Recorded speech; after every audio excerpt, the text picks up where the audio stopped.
So now the outtakes, bits and bobs. 3D printed version of one of the parts for the mechanism. I did toy with the idea of 3D printing it. I think the original was 3D printed, you can see it flex in the episode, but I didn't go for that in the end. I thought metal would be a much more robust and probably more attractive way of making it, and it also looks very similar to the original. I did make some of these to trial whether that mechanism on the top was actually a working lock or not, and fortunately it turned out that it was. I've got wheels. That's one that I just didn't use. I think there's something wrong with the hole in the middle or something. And I've got some of these parts. This one, unfortunately, some bits are broken off. I've got plenty of bits from the holes. I don't know whether to throw them away or keep them in case they're useful. I have got loads of these, and there's even more there. There you go, even more. These are the squares that come out of the more and more that come out of the frame. So there's a frame that obviously broke. That's half a moment's frame. So don't know what I'll do with that. Probably throw it away. Here's one that was engraved, and something went wrong over here, and these two failed to go all the way through. So obviously after what was probably a couple of hours of cutting, you've got to go pretty slow with acrylic if you're cutting it. You could laser cut that, it'd probably be much better, but I don't have a laser cutter. After 2 hours of cutting, you find, no, it's not working, you've got to do it again. So that was probably 4 hours of cutting, 6 with the final one that worked. These are frame parts. Originally they were doweled, but what I've done now, I've actually not bothered with that, and the frame is actually screwed together with big wood screws, top and bottom. The feet on the bottom cover the screws on the bottom, and the corner pieces actually cover the screws on the top. Originally I was going to go with a smaller size of frame, quite a lot smaller, but I decided not to do that and went with the chunkier because it matches the original better. It just didn't look right with these smaller versions. Of course, once you're making it, you have to go through and work out what colour it's going to be. So I had some colour trials, quite a few actually. I went through about 3 different colour trials to see what colour the frame should actually be, and finally worked out for my wood what it should be. I had a failed gear plate here. So obviously it's broken here, so that's no good. So I had to change the CNC files and move this up a bit, so I had some material there to hold the thing together. But then I could use that as a colour test, so that was sort of useful. What else have we got? Yeah, quite a lot of 3D printed corner pieces, obviously in 2 different sizes because I changed the size of the frame a little way in. I've got loads of them, they're not going to be useful for anything. What we got? We've got the bits that came out of the holes. So for the gear here, these are the bits that came out of the cover plate and the plate that makes the step sort of around the gears. And you can see there that that doesn't fit in here. That part, I think these are the original from the final box. Oh, another one there. And it's changed shape. I think that one, yeah, that one might have come out of there. And it's changed shape because there's no material here, and I wanted a bit of material here, so I had to change the shape. And then of course the gears have to mesh, so you have to work all that out as well. So I've got quite a few funny shapes from various holes. What else have we got? So that's the centre bit from the acrylic in the centre mechanism on the top. Right underneath the main wheel there's this, and in my moment it doesn't do anything. I don't think it does anything in the original either. It's just there to sort of provide some more detail underneath, I think. And what else have we got? Yeah, so this is, well, this is I think 2mm acrylic, so that's pretty easy to cut and quite thin actually. This is 6mm acrylic, takes longer, you need more passes. This is 2mm brass sheet, and that's what the is it 2mm or 3? I think it might be 3. This is what the centre wheel came from. So the centre wheel of the mechanism came out of this sheet of brass. But I managed to get some spacer plates here for the mechanism, and also here I've had a go at seeing whether a brass wheel, that's just bent there, that actually goes there, whether a brass wheel would look any good, and it sort of didn't. It didn't really match the original, so I didn't bother with that. What else have we got? We got this sheet here.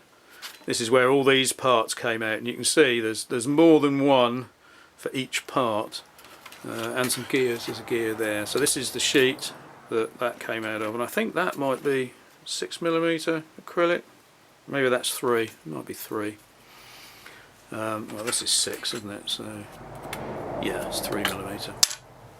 What else we got? So aluminium. So these are the parts for the mechanism. Some of the aluminium parts. The aluminium parts of the mechanism. Now, of course, you don't just make one part.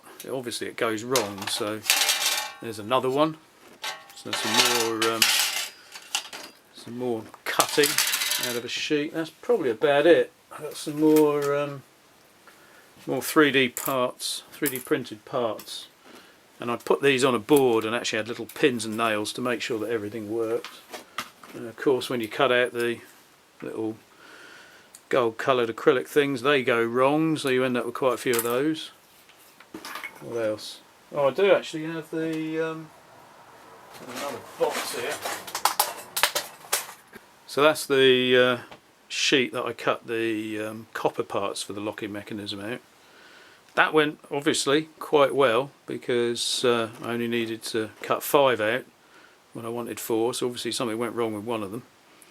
And that was the size of sheet that I bought. That's all the copper I bought, apart from the rivets.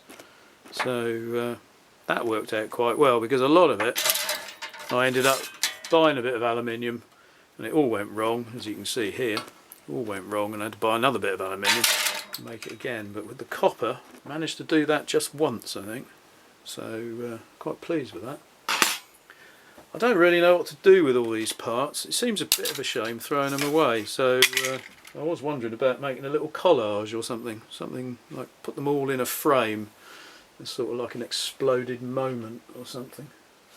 But I do have other bits. So these this is one of those parts that holds on the gear wheels. So it's polished on one side, and I've got a hole there which is tapped. This is, I think, the wrong length. It's obviously way too short. It's not going to hold anything on, is it? Because the gears are spaced up a little bit. I think that's about it.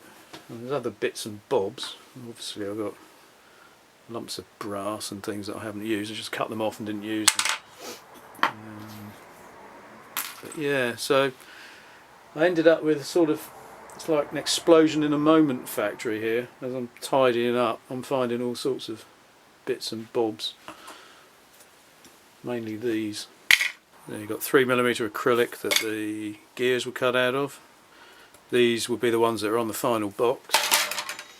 Inside the frame, so the frame sort of fits together like this. Inside the frame, so you've got, it's difficult to explain this, so the frame's like this. Let's get one without an end. You've got a frame like this, so there's a corner, and then you've got whatever your face is, like this. So your face sits sort of like this, and then there'll be another bit coming up like that.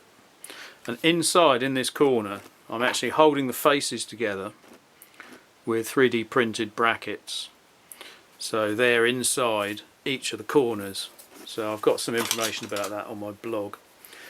But what that means is, when I'm lining the inside of the box, I can't just put a rectangular bit of